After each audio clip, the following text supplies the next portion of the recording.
All right, good morning. Start a number of things that I'm proud of this defense about after last week's game. Because when you look at this team, Minnesota, I mean, they ranked really, really high in a lot of offensive categories as far as points per game, sacks, red zone, pass yards. And then you look at exactly how we operated in that first half. Third down, we had held them for one for six. I think overall in the red zone, they like the fifth-ranked red zone team in the league. Take away the two-point conversions, we were 3 for 6. If you add the two-point conversions, they were 3 of 9. You look at sacks; they were the best team as far as getting their quarterback sacked, and we had 3 of them. Obviously, there's some things in the second half that disappointed me as far as the way that we operated. You know, some things that we've identified, we talked to our players about. And I would say the number one thing is when you have a team down by that many points at that time, especially a good team, man, you have got to understand that they're going to come out with no huddle, and we can't get to a point that we're just dead dog tired. You know, that kind of showed up for us. So they recognize that, they know that. And just if you're going to be the type of team that expect to have a team down by that many points, you got to have that type of mentality to put them out and put them away. And it was a good experience for our young guys to be able to see that.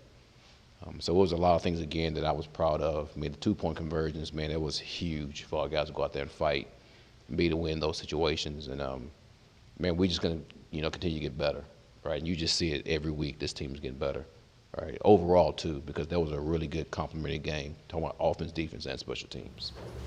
With the conditioning aspect of it, do you attribute that to the guys being young and it needing to be a learning experience, or is there something that you are looking at yourself in terms of the build-up over the course of the year that you're maybe looking at adjusting?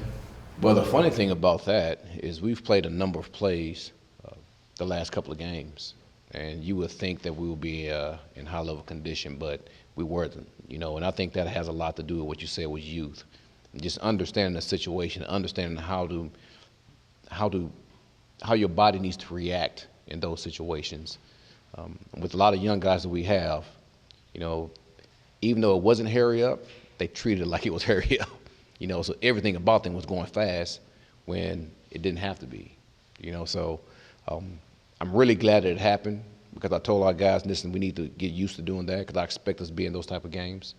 And I think they understand exactly what they have to do the next time something like that happens. You guys think you have a pretty good find in Jared Jacobs? I know you talked about him before and just his progression, but he really had a terrific game, the tackling, everything else. Do you think you may have stumbled upon a pretty good one there?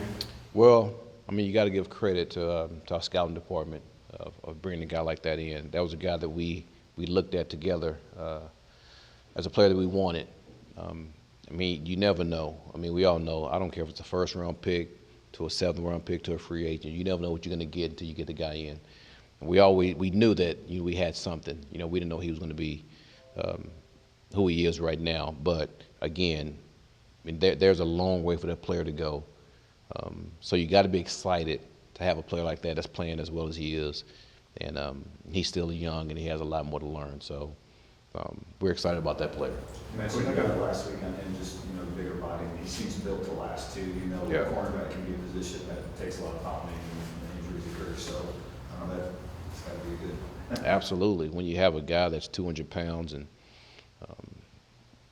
that's built, he has this build that, I mean, he's just sturdy, and the way that he tackles allows him to be on the field for a number of plays. So, I mean, that's a player that is going to be around for a number of years, right? Especially that type of body type. So we're happy about the player. You said the weight tackles. What do you mean?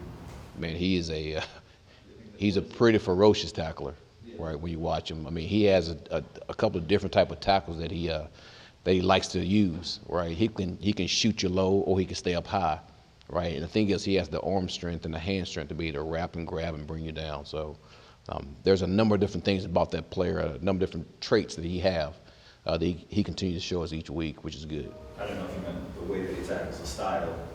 It is allows style. him to, maybe preserves the body in some way. Well, no, it's just, I mean, he's I mean, because of his size, I mean, he's able to do those type of tackles and be able to get up and get ready to play the next play. You know, you take some guys, smaller guys that try to create those type of tackles, man, they're not getting up. You know, they'll be out for maybe a play or not, and they have to get back in. I have a question about the Denver Broncos offense. They sort of have balance here. They've got 2 running backs with 600 yards. Yeah. They've got three pass catchers with 40 or more catches. Does that pose problems when they have that sort of balance at those 2 positions? I'll tell you what, when you look at the skill players of this offense, I mean, you can almost say it's probably better than last week's, right? Which is crazy, because they do have 2 backs that can really cause problems. And then you look at the stats of those 2 guys breaking more tackles than any back tandem in the league, right? That tells you one thing, how we got to make sure we operate. And then you look at the big receivers that's creating plays down the field. And then they have number 10 who came back, right? He's the guy that can move the chains for them. And he was a really big-time receiver at Alabama and coming to this league. And he's taking over the slot, right, for the most part. So, and I told our guys already, man, this is a challenge for us, right? This could be a better offense than we had last week. So we got to make sure we're up for it. I want to ask one more on Jerry. Seems so advanced in terms of playing plays in front of him, just in terms of recognizing, navigating through traffic. Obviously, sometimes when you turn your back, it's almost like a different skill set. I look at the 48-yard completion. It seemed like he was there and didn't locate it. Is that 2 different skills a guy learns? I mean, what's in front of him and then what's behind him, and how do you marry those? Well, first off, that's you guys giving him all this praise. Now he's thinking he's the next Deion Sanders, you know. So, so the thing that we have to do is make sure we just keep that down and allow him to grow. Because that play, an example, was a play that he needs to grow from. And I tell a guy like that, man, the receiver's going to tell you the story. And if you look at the receiver was turning back, knew the ball was underthrown. So at that point, he needs to turn back and look for the ball. He was so afraid of getting a PI because that's what this league does, you know, to defensive backs. It makes them afraid to make plays because he's been hit on that before. But I tell those guys, listen, you got to always be aggressive. You got to always stay aggressive. And he understands that. And just hearing that from me, from AP, allows him to go out there with more confidence, to go out there and play. Say, listen, we're not going to cry and moan over a PI. Man, we want you to be aggressive and keep playing. I was curious about the linebacker rotation. Is Derek ready for or capable of handling like a full-time linebacker role? And you still had obviously Josh playing Jalen. Yeah. Why not give Derek more, I guess? Well, the thing that we want to make sure we do is make sure we, between the young guys that we do have, is give all those guys an opportunity. Obviously, even when Reeves Maven's here, I mean, Derek gets his chance. But, man, bringing Josh Woods here, he deserves a chance to play too. I mean, you look at what he's doing on special teams. I mean, he comes in the middle of the season, he's our top special team player. So why not give him a chance on defense too? I mean, so regardless of who we got, if you show that you can, like, help us at all on defense, you're going to get a chance to play. You know, so we're not just going to let this player just sit on the sideline and not get a chance to play just because Derek was a draft pick.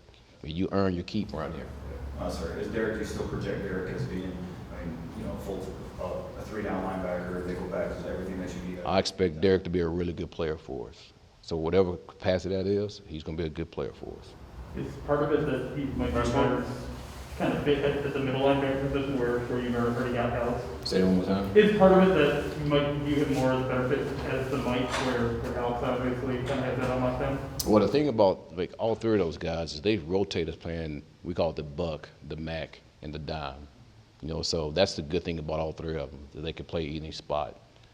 That's why we have that rotation, right, with those guys. I mean, you'll see Woods and Barnes in the rotation this week, right, with them 2 guys playing with Alex out. I mean, that's just how we rotate those guys. And plus, being up there in Denver, I mean, we all know the altitude and all that different stuff. We just got to make sure that we're on point. I mean, you might see Pittman out there getting an opportunity because he's been doing well for us also. Who wears the helmet of Alex?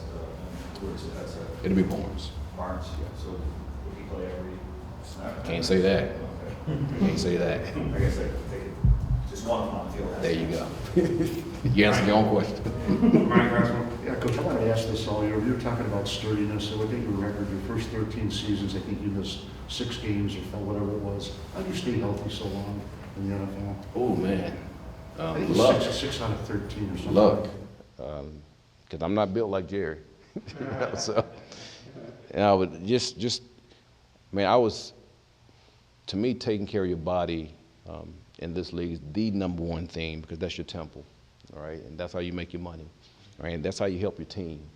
And growing up under Bill Parcells, it just hit me that availability is your best ability. So that stuck with me. And I make sure that I talk to all players about that. Because if you can't stay healthy, it's hard for you to help us. So that's one thing that I thought about daily, yearly, just make sure I could take care of my body so I could be out there for my teammates. And you see right now, just the things that these players have, right, to help them, it's outstanding. I wish I had some of those things, when I was playing. So to me, that's the number one thing. It's just the ice tubs, the cryo chambers, the way you eat, the way you sleep, all that different stuff allows you to be able to recover faster so you can be on the field.